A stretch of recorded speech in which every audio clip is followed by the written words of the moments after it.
안녕하세요. 돈을 공부하는 남자 수페TV의 수페입니다. 이번 주 금요일에 증시가 떨어지면서 끝나서 좀 찝찝하시죠? 그래도 한 주를 정리하고 다음 주를 준비해 보겠습니다.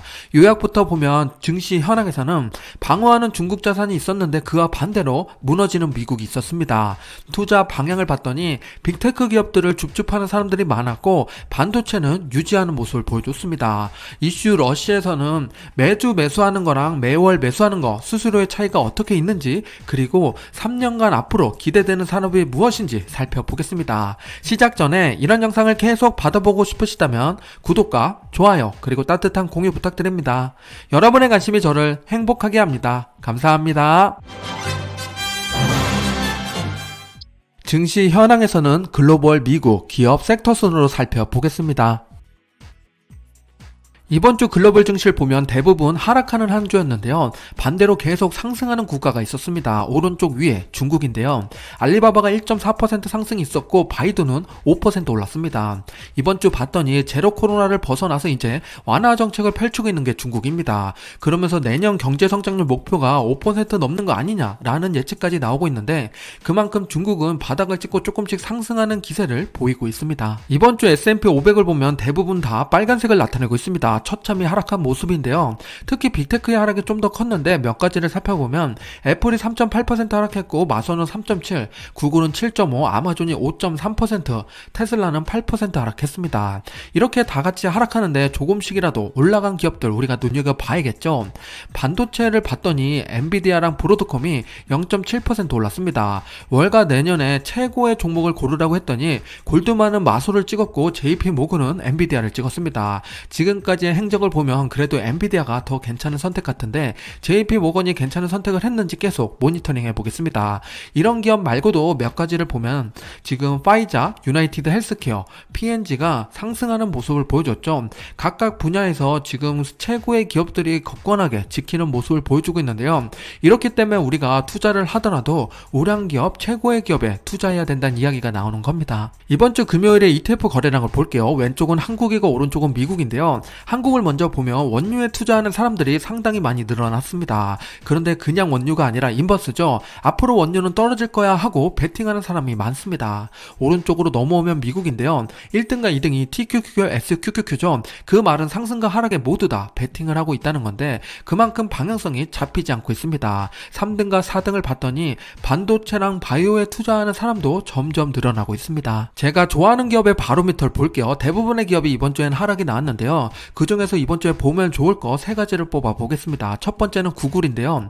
고점 대비 하락률 38%가 됐는데 이번 주 5% 하락했습니다. 가장 많이 빠진 기업이죠. 엔비디아를 봤더니 반대로 2% 상승하면서 고점 대비 하락률 45%가 됐습니다. 그리고 그 밑에 보면 KRBN 탄소 배출권에 투자하는 ETF인데 이번 주에 보합을 유지했습니다. 제가 지난번 영상에 S&P 500이랑 함께 투자하면 좋을 종목을 뽑은 것 중에 하나가 KRBN이죠. 이런 식으로 주식이랑 좀 반대로 혹은 다르게 움직이는 종목을 갖고 있다면 포트폴리오에서 리스크를 줄이는 도움이 되니까 참고해 보시면 좋습니다. 관련된 영상은 오른쪽 위에 링크를 참고해 주세요. 이번 주 섹터별 현황을 보겠습니다. 금요일만 놓고 보면 금융이랑 커뮤니케이션 서비스가 잘 유지한 것처럼 보였지만 일주일을 놓고 보면 모두 다 하락했지만 그래도 방어를 잘한 건 유틸리티랑 헬스케어였습니다. 두 번째로 ETF 바로미터와 순매수 기업을 보면서 투자 현황을 살펴보겠습니다. ETF 바로미터 주요 현황을 볼게요. 왼쪽에 있는 섹터를 먼저 보면 11가지 섹터 중에 가장 많이 빠진 건 에너지였습니다. 8% 하락하면서 고점 대비 하락률 12%가 됐고 주요 지수, 전체 지수가 얼마나 빠졌나 미국 전체를 봤더니 VTI가 3% 하락했습니다. 그럼 미국 전체가 3% 빠질 때 그것보다 더 많이 빠진 가치주 성장주 중에 찾아봤더니 중형 성장주가 4% 떨어지면서 평균 이하로 떨어지는 모습입니다. 그만큼 혁신 기업들이 더 많이 떨어졌다는 이야기죠. 배당 쪽을 보면 거의 비슷하게 3%대 하락이 나왔는데 SCHD도 3% 떨어져서 고점 대비 하락률 7.8%가 됐습니다. TQQQ는 이번 주에 3% 하락하면서 고점 대비 하락률 76%가 됐습니다. ETF 바로미터 테마형을 볼게요. 이번 주 고점 대비 하락폭이 컸던 친구 4가지를 살펴보면 첫 번째는 사이버 보안입니다. CIBR이 고점 대비 하락률 3%를 키우면서 26%가 됐습니다. 청정 에너지 쪽에서는 ICLN이 그동안 신나게 올랐었죠. 있었죠. 이번 주는 조정을 받았는데요. 3% 떨어지는 모습입니다. 그리고 태양광에 투자하는 TAN ETF가 5% 하락하면서 고점 대비 하락률 13.7%가 됐습니다. 그리고 오른쪽으로 넘어오면 그동안 굳건하게 잘 지켜줬던 우주 항공 쪽에서 ROKT가 4% 하락하면서 고점 대비 하락률 8%가 됐습니다. ETF 바로미터 기업편을 볼게요. 왼쪽에 있는 두 개는 성장 기업이고 오른쪽은 배당 기업인데요. 성장 기업에서 고점 대비 하락률 50% 이상 되는 문제아를 보면 메타 플랫폼이랑 테슬라가 있습니다. 이제 두 개밖에 안 남았죠. 엔비디아는 지난주에 고점 대비 하락률 48%였는데 이번 주 조금 더 올라서 45%까지 올랐습니다. 그런데 안타깝게도 메타 플랫폼이랑 테슬라는 지난주에 비해서는 2에서 4% 정도 하락하는 모습입니다. 이번 주는 대부분 떨어지는 한 주였죠. 배당도 마찬가지입니다. 홈디포는 지난주에 비해서 1% 하락하는 모습이었고 시스코 시스템도 2% 하락했고 버라이즌도 1% 떨어져서 고점 대비 하락률을 조금씩 기었습니다. 이번 주는 한국예탁결제원에서 서버 점검으로 인해서 순매수 탑5를 가져오지 못했습니다. 그래서 다른 걸 가지고 왔는데요. S&P 500의 거래량 탑5를 가지고 왔습니다. 이번 주 금요일에 어디를 가장 강하게 매수했나 봤더니 1위부터 5위까지 보고 계십니다. 1등이 테슬라고 2등이 애플, 3등이 아마존, 4등이 AMD, 5등이 엔비디아죠. 이거는 한국이 아니라 전 세계적으로 거래량을 측정하는 거니까 우리가 보통 한국에서 테슬라를 많이 좋아한다, 거래량이 많다고 했지만 그게 아니라 전 세계적으로 테슬라를 강하게 매집하고 있습니다. 그 다음이 애플이죠. 그리고 좀 더 내려오면 AMD랑 엔비디아가 있는데요. 엔비디아는 심지어 이번 주에 하락이 아니라 상승이 나왔죠. 그럼에도 불구하고 이렇게 강하게 매집을 했다는 건 반도체에 대한 전망을 좋게 보는 사람들이 많다는 겁니다. 거래량이 높았던 테슬라와 애플의 차트를 보겠습니다. 최근 3개월간의 캔들 차트인데요. 테슬라는 매주 언급드리고 있지만 지금의 바닥 구간을 어떻게 이겨내느냐가 중요합니다. 예쁘게 쌍바닥을 그리긴 했지만 여기서 반등이 시원하게 나오면 가장 아름다운 그림이 됩니다. 계속 모니터링 하면서 지켜볼게요. 오른쪽으로 넘어와서 애플은 그렇게 좋은 그림은 아니죠. 우하향하는 모습을 보여주고 있고 박스권을 그려나가고 있는데 이는 조금 더 하락할 수 있으니까 조심해야 됩니다. 테슬라와 애플은 무엇보다 중요한 게 4분기 실적이죠. 테슬라는 인도량이 줄고 있다는 이야기가 나오고 있고 애플은 중국 폭스콘 공장이 가동이 중단됐었죠. 생산량이 줄었습니다. 그 말은 4분기 실적에 영향을 끼칠 수 있다는 건데 그러면 내년 1월 실적 발표에 충격이 있을 수 있습니다. 우리는 미리 대비를 해야겠죠. 그렇기 때문에 공격적인 투자보다는 조금 더 전망을 보면서 천천히 긴 호흡으로 투자하는 게 좋습니다. 마지막 세 번째는 이슈 러시로 최근 뉴스랑 인사이트를 살펴보겠습니다. 우리 주식계좌의 중요한 이슈가 되는 이번 주 기사 5가지를 보겠습니다. 첫 번째는 금요일 하락을 만들었던 주 원인이죠. 생산물가 지수가 예상치보다 높게 나왔는데요. 게다가 더 안 좋았던 건 소비심리 지수도 예상치를 상회했습니다. 인플레를 더 촉진시켰다는 이야기인데요. 이번 FOMC에서는 당연히 0.5% 금리 인상이 유력해 보이는데 그거보다 더 중요한 건 이제 얼마까지 올릴 거냐 이걸 봐야겠죠. 이렇게 인플레가 덜 꺾인다면, 꺾이는 추세가 약하다면 금리를 최고점을 더 올려갈 수 있습니다. 그렇다는 건 더 위험하다는 이야기죠. 그렇기 때문에 다음 주에 어떤 발언을 하느냐가 중요해졌습니다. 두 번째는 넷플릭스에 이어서 디즈니도 광고 요금제를 도입했습니다. 이제 가격 경쟁의 싸움에 치닫고 있는데요. 한동안 OTT 시장은 피 튀기는 경쟁이 이어질 걸로 보입니다.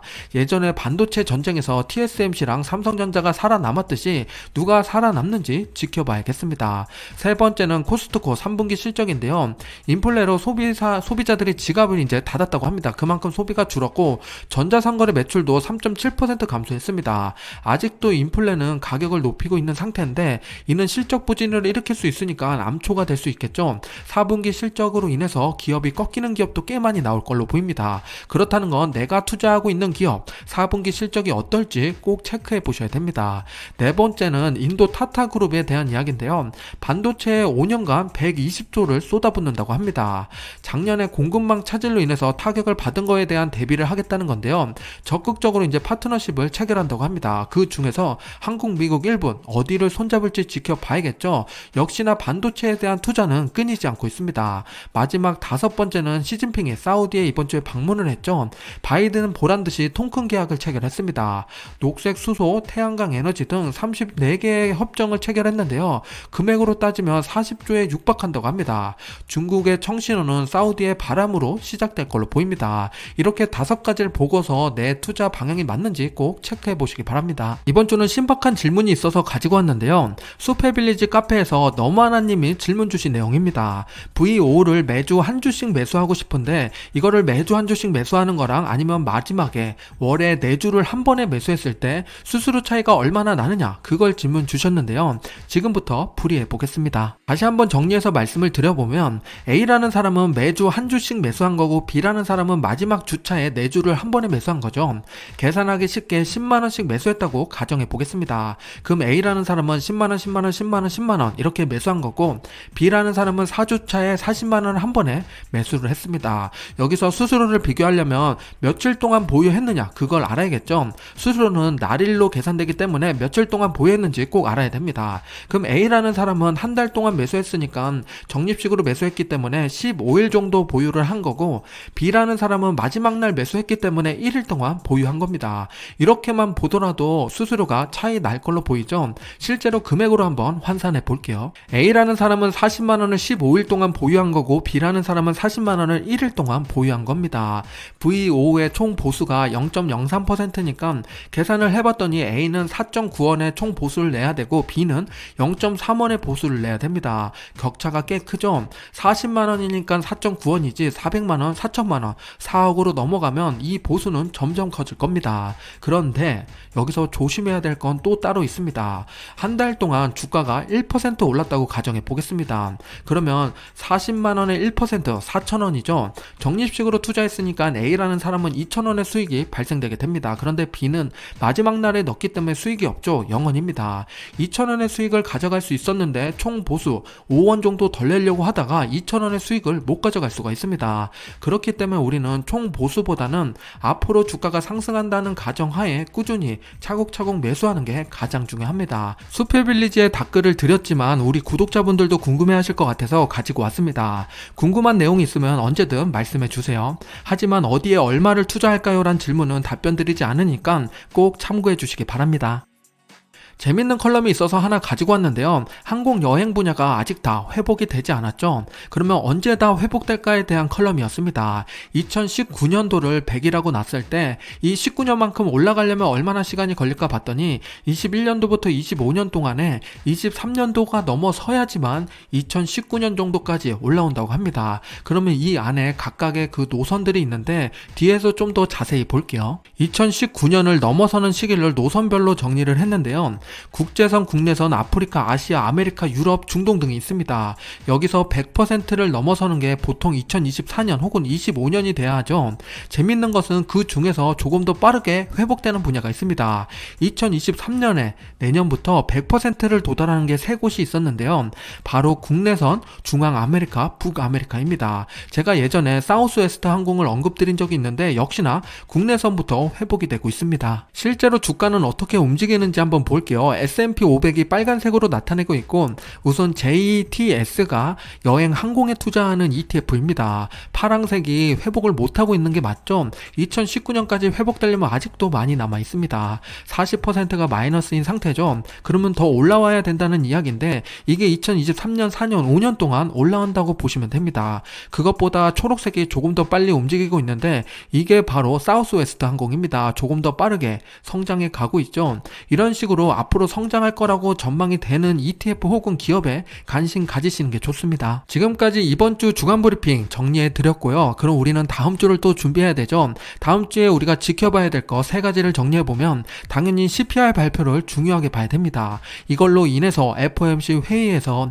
0.5% 금리 플러스 알파의 발언이 나올 겁니다. 이때 변동성이 크겠죠. 그리고 16일을 봤더니 선물 옵션 만기일입니다. 이 만기일에도 역시 주가 변동성이 크니까 다음 주에는 웬만하면 주식을 건들지 않는 게 더 좋을 수가 있습니다. 섣부르게 판단하면 오히려 악수를 두는 경우가 많죠. 그렇기 때문에 최대한 보수적으로 접근하길 바랍니다. 지금까지 수페였습니다. 감사합니다. 성공 투자하세요.